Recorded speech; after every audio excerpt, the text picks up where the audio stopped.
अस्सलामु अलैकुम रहमतुल्लाह वबरकातुहू। बिस्मिल्लाहिर्रहमानिर्रहीम। एक दफा सुल्तान सलाहुद्दीन अय्यूबी रहमतुल्लाह अलैह खुले मैदान में खुली कचहरी के अंदर लोगों के मुकदमात सुन रहे थे और सुल्तान नूरुद्दीन जंगी रहमतुल्लाह अलैह की तरह इस कचहरी में हर खासो आम को आने की बिला झिझक इजाजत थी।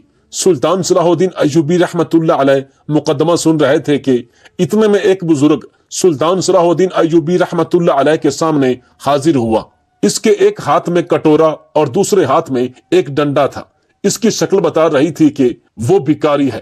क्योंकि वो अदालत हर खासो आम के लिए थी, लिहाजा इस भिखारी को खुली कचहरी में अंदर आने से किसी ने नहीं रोका। सुल्तान सलाहुद्दीन अय्यूबी रहमतुल्लाह अलैह जैसे ही दूसरे मुकदमात से फारिग हुए तो सुल्तान ने पूछा, बाबा जी आप अपना मसला बताएं, आखिर ऐसी कौन सी हाजत है जो तुम्हें मेरे पास खींच कर लाई। तो इस बुजुर्ग ने कहा, सुल्तान मुअज्जम, बेशक हमने आपकी अजमत और बहादुरी के बेपनाह किस्से सुने, लेकिन अगर आप एक हदफ को पूरा कर दें तो हम आपकी बहादुरी और अक्लमंदी पर यकीन कर लेंगे। सुल्तान ने भिखारी बुजुर्ग को कहा, बाबा जी आप अपनी बात सीधे अल्फाज में बताएं, आखिर मसला क्या है। तो इसने कहा, हुजूर मैं बरबोसा कबीले से ताल्लुक रखता हूँ और हमारा कबीला 300 खेमों पर मुश्तमिल है और कबीले की खासियत यह है कि हमारे कबीले की खवातीन बेहद खूबसूरत और हसीनो जमील हैं, लेकिन हमारा कबीला काहली और सुस्ती में डूब चुका है, जिसकी वजह से हमारे कबीले में ना ही कोई खवातीन हुनर का काम करती हैं और ना ही इनके मर्द तिजारत करते हैं। इसलिए वो कबीला भूख और अफलास का शिकार है और इस भूख और फाकों की वजह से इस कबीले की अक्सर खवातीन दूसरे कबीले के सरदारों और जिम्मेदारों के पास जिस्म बेचती हैं और इनके पास अपना जिस्म बेचकर वो अपने घर का गुजर बसर करती हैं। हमारे कबीले में शुरू से ऐसा नहीं था, चंद साल हुए कि इस तरह की बीमारी हमारे कबीले में एक नासूर बनकर फैल गई है। सुल्तान मुअज्जम, अगर आप कोई ऐसी हिकमत अमली बयान करें कि इस कबीले की खवातीन इस गलत काम से रुक जाएं, तो बेशक हम आपकी बहादुरी और अक्लमंदी के किस्सों पर यकीन कर लेंगे। ये सुनकर सुल्तान के वजीर ने कहा, सुल्तान मुअज्जम, आपको किसी ऐरे गहरे के सामने अपनी बहादुरी को साबित करने की जरूरत नहीं। लिहाजा इस वजीर ने एक सिपाही को हुक्म दिया कि इस भिखारी को उठाकर ले जाओ। तो सुल्तान सलाहुद्दीन अय्यूबी रहमतुल्लाह अलैह ने कुरख्त लहजे के साथ वजीर की तरफ देखा और कहा, ए वजीर तुम नहीं जानते, ये खुली कचहरी है और खुली कचहरी का मकसद जो जिसके दिल में आए वो कह सकता है और इस बुजुर्ग की बात में दम है। अगर इस कबीले की खवातीन को हम एक ऐसे रास्ते पर लगा दें जहां वो ऐसे गलीज काम करने की बजाय मेहनत का काम करें तो इनकी जिंदगियां दुनिया और आखिरत बेहतर हो सकती हैं और तब ही वो कबीला मुस्तकबिल में जाकर तरक्की करेगा, वरना इस कबीले का नामो निशान इस सफाई हस्ती से एक न एक दिन जरूर मिट जाएगा। सुल्तान सलाहुद्दीन अय्यूबी रहमतुल्लाह अलैह ने बुजुर्ग को कहा, फला दिन मैं आपके कबीले में हाजिर हो जाऊंगा और तुम अपने कबीले के तमाम मर्दों और खवातीन को एक जगह इकट्ठा करना। वो बुजुर्ग कटोरा लिए वहां से चला गया। मुकर्ररा दिन पर सुल्तान घोड़े पर सवार इस कबीले में पहुंच गए। सुल्तान सलाहुद्दीन अय्यूबी रहमतुल्लाह अलैह ने जैसे ही कबीले में कदम रखा और इस कबीले की खवातीन को देखा तो सुल्तान सलाहुद्दीन अय्यूबी रहमतुल्लाह अलैह जान चुके थे कि इस बुजुर्ग की बात तो बिल्कुल दुरुस्त थी। इस कबीले की खवातीन में बेइंतहा का हुस्न था, लेकिन वो गंदी बीमारी इनकी रगों में फैल चुकी थी। एक ऊंची जगह पर सुल्तान सलाहुद्दीन अय्यूबी रहमतुल्लाह अलैह के लिए निशिस्त तैयार की गई थी। सुल्तान ने इन तमाम कबीले की खवातीन को कहा, मैं तुम्हें एक इंतहाई अनमोल वाकया सुना रहा हूं जिससे मैं बहुत ज्यादा मुतासिर हुआ। अगर इस वाकये के बाद तुम्हें हिदायत नहीं आती तो फिर दूसरा रास्ता भी आता है, इसके बाद जो होगा देखा जाएगा। तमाम लोग सुल्तान सलाहुद्दीन अय्यूबी रहमतुल्लाह अलैह की बातें गौर से सुन रहे थे। सुल्तान ने इतने बड़े हजूम को मुखातिब करके कहा कि आज से कई बरस पहले एक गांव में एक नाई और एक लकड़हारा रहते थे। वो दोनों एक दूसरे के पड़ोसी थे। लकड़हारे की बीवी बहुत ही खूबसूरत और हसीनो जमील थी, इतनी हसीनो जमील के अगर इसको शहजादी के साथ खड़ा कर दिया जाए तो वक्त की शहजादी भी इसकी कनीज लगेगी। लेकिन शायद इसकी किस्मत में इस लकड़हारे का साथ लिखा था। वो अपने शौहर के साथ बहुत खुश थी। शादी के चंद दिन तो इनके अच्छे से गुजरे, लेकिन चंद दिनों के बाद जब लकड़हारे ने काम पर जाना शुरू किया तो लकड़हारा सारा दिन जंगल में लकड़ियां काटता और शाम अंधेरा छा जाने के बाद बाजार से लौटता और जो कुछ कमाया होता अपनी बीवी को लाकर देता और अपने बिस्तर पर सो जाता। लकड़हारे की बीवी अपने शौहर के घर आने से पहले खूब बन संवर कर तैयार होती, लेकिन इसका शौहर इसकी तमाम ख्वाहिशात पर पानी फेर देता। वक्त गुजरता रहा, लेकिन लकड़हारे ने अपनी बीवी का वो हक अदा नहीं किया जो इसको अदा करना चाहिए था। अब लकड़हारे की बीवी तड़पने लगी और अपने शौहर की बेवफाई को देखकर इसके दिल में बहुत गुस्सा भर गया था और इसने अपने शौहर से इस बात का बदला लेने की ठान ली। एक रात वो खूब बन संवर कर अपने घर से बाहर निकल पड़ी। गलियों में चलते चलते अचानक इसकी नजर एक जमींदार के बेटे पर पड़ी जो शराब के नशे में धुत था और गली में टहल रहा था। दोनों ने जब एक दूसरे को देखा तो एक दूसरे की तरफ कशिश करने लगे और लकड़हारे की बीवी ने अपनी ख्वाहिश का इजहार कर दिया और कहा कि मेरा शौहर सारा दिन काम करता है और रात के वक्त आकर सो जाता है और शौहर होने का हक अदा नहीं करता। अगर तुम मेरे साथ शौहर के हक को अदा करो तो मैं हर रोज तुम्हारे पास आऊंगी। जमींदार के अयाश बेटे ने लकड़हारे की बीवी को अपने साथ लिया और अपनी हवेली में ले गया। सारी रात दोनों ने एक बिस्तर पर गुजार दी और सुबह अंधेरा खत्म होने से पहले लकड़हारे की बीवी अपने घर वापस आ गई। सुबह इसका शौहर बेदार हुआ, इसने फिर नाश्ता किया और फिर जंगल की तरफ निकल गया और इसी तरह होता रहा। लकड़हारा काम पर चला जाता, आकर शाम को सो जाता और लकड़हारे की बीवी अपने शौहर के सोते ही इस जिमीदार के बेटे के पास चली जाती और सारी रात इसके साथ बिस्तर पर गुजारती। एक दिन लकड़हारा जंगल में लकड़ियां काट रहा था तो इसे एक बूढ़ा बुजुर्ग जख्मी हालत में जंगल में मिला।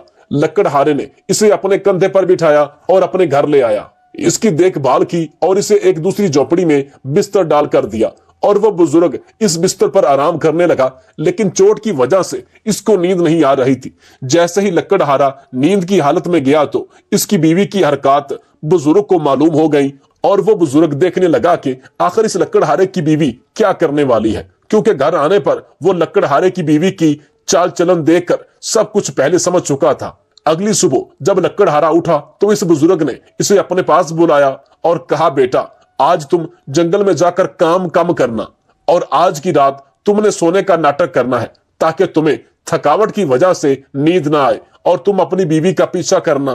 तेरी बीवी रात को बन संवर कर किसी को मिलने जाती है। जब लकड़हारे ने सुना तो अपनी बीवी को कुछ कहे बगैर जंगल की तरफ चला गया। सारा दिन जंगल में यह सोचता रहा कि बेशक मुझसे गलती हुई, लेकिन मैं ये सब अपनी बीवी की ख्वाहिशात को पूरा करने के लिए करता रहा और वो सारा दिन अपनी बीवी की बेवफाई पर रोता रहा। शाम को वापस आया, इसने खाना खाए बगैर बिस्तर पर लेट गया और लकड़हारे की बीवी ने समझा कि शायद मेरा शौहर आज ज्यादा थकावट की वजह से जल्दी सो गया। जैसे इसके शौहर ने सोने का नाटक किया तो लकड़हारे की बीवी फिर से बन संवर कर उस अयाश आदमी के पास जाने के लिए झोपड़ी से निकली। इतने में लकड़हारे ने इसके बाजू से पकड़ा और कहा, मैं सब कुछ तुम्हारे बारे में जान चुका हूं। लिहाजा लकड़हारे ने अपनी बीवी पर काफी तशद्दुद किया और इसको एक दरख्त के साथ बांध दिया। सारी रात इसकी बीवी दरख्त के साथ बंधी रही। अब इस बूढ़े बुजुर्ग को भी नींद आ चुकी थी। अचानक इसके पड़ोसी यानी कि नाई की बीवी ने देखा कि आज लकड़हारे ने अपनी बीवी को दरख्त से बांध दिया है, तो वो इसके पास आ गई और पूछा, आखिर तुमसे ऐसी क्या गलती हुई, तुझे तेरे शौहर ने दरख्त के साथ बांध दिया? तो इसने नाई की बीवी को कहा, कल मेरे शौहर को एक बुजुर्ग जंगल में मिले, मेरा शौहर इसको उठाकर अपने घर में लाया। मेरे शौहर को बुजुर्ग ने कहा, तेरी बीवी तो तुझसे बेवफाई कर रही है, लिहाजा तुम इसको दरख्त के साथ बांध दो, ये रात को किसी के साथ मिलने के लिए जाती है। हालांकि ऐसी बात नहीं थी। मुझे इस बुजुर्ग ने पिछली रात अपने बिस्तर को गर्म करने के लिए पेशकश की तो मैंने इसकी पेशकश को ठुकरा दिया और कहा, आप मेरे बाबा की उम्र के हैं, मैं आपके साथ कैसे सोच सकती हूँ। तो इसने अपना गुस्सा निकालने के लिए मेरे शौहर को अपनी बातों में कैद कर लिया और मेरे शौहर को यकीन दिलाया कि मैं रात को उठकर किसी से मिलने जाती हूँ। नाई की बीवी ने कहा कि तुम कैसे सारी रात दरख्त के साथ बंधी रहोगी, मैं तुम्हें छोड़ देती हूँ, तुम अपने बाबा के पास चली जाओ। तो इसने कहा कि मेरा शौहर चंद लम्हों के बाद उठकर देखता है कि मैंने रस्सी खोल तो नहीं दी, अगर मैं यहाँ से छुड़ा कर गई तो मुझे पीछे से तलाश करके वो मुझे दोबारा ले आएगा और मुझ पर तशद्दुद करेगा।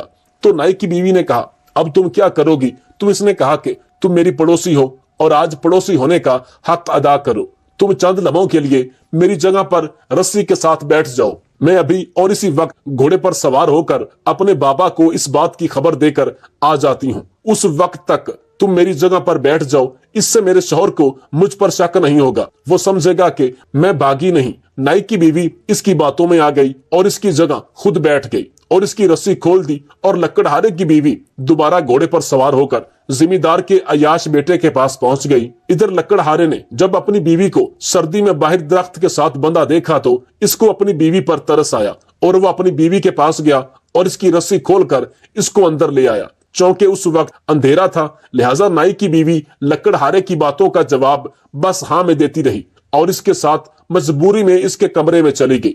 नाई की बीवी डर गई थी कि अगर मैंने इसको बता दिया कि मैं तुम्हारी बीवी नहीं हूं बल्कि मैं तो तुम्हारे पड़ोसी की बीवी हूं, तो ये अभी मेरे शौहर को जाकर बता देगा और मेरा शौहर भी मुझे बेगैरत समझेगा और मुझे तलाक दे देगा। लिहाजा वो खामोशी के साथ इसी के साथ चली गई।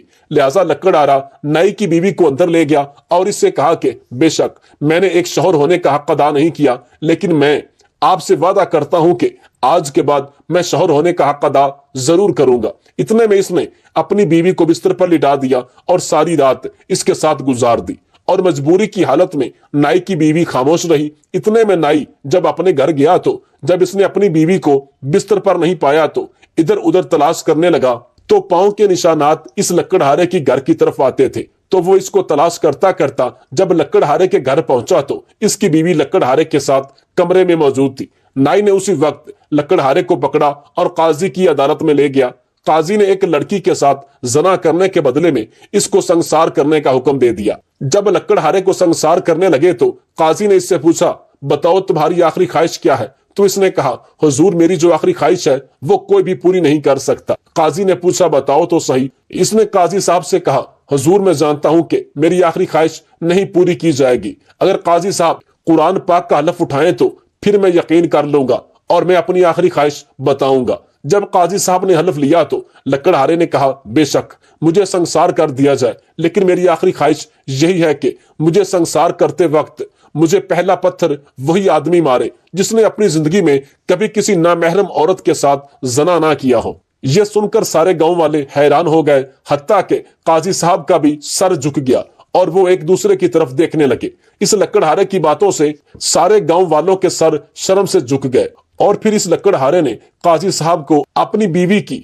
बेवफाई से भरी मुकम्मल दास्तान सुनाई और कहा, मैंने तो अपनी बीवी समझकर नाई की बीवी के साथ हमबिस्तरी की है, लिहाजा ये एक हादसा था, मेरा इसमें कोई गुनाह नहीं। लिहाजा काजी साहब ने शर्मिंदा होकर लकड़हारे को उसी वक्त रिहा कर दिया और इस अयाश आदमी जो जिमीदार का बेटा था इसको इसकी जगह संसार कर दिया और इस लकड़हारे ने अपनी बीवी को तलाक दे दी। जब ये वाकया सुल्तान सलाहुद्दीन अय्यूबी रहमतुल्लाह अलैह ने इन कबीले वालों को सुनाया तो वो शर्मिंदगी से सर झुकाए खड़े हो गए। फिर सुल्तान ने कहा, जिस कबीले के मर्द काम नहीं करते तो इनकी खवातीन का जिस्म बाजारों में बिकता है। यह सुनकर एक बुजुर्ग औरत सुल्तान सलाहुद्दीन अय्यूबी रहमतुल्लाह अलैह के सामने हाजिर हुई और फरमाया, हुजूर आप हमारे कबीले में एक काजी तैनात कर दे। आज के बाद जो भी औरत या लड़की किसी नामहरम मर्द के साथ जना करते हुए पकड़ी गई तो इसको भी इस अयाश आदमी की तरह संगसार कर दिया जाएगा। और फिर सुल्तान सलाहुद्दीन अय्यूबी रहमतुल्लाह अलैह ने वहां एक काजी तैनात कर दिया और फिर कबीले के मर्दों ने काम करना भी शुरू कर दिया और इनकी खवातीन सीधे रास्ते पर आ गईं।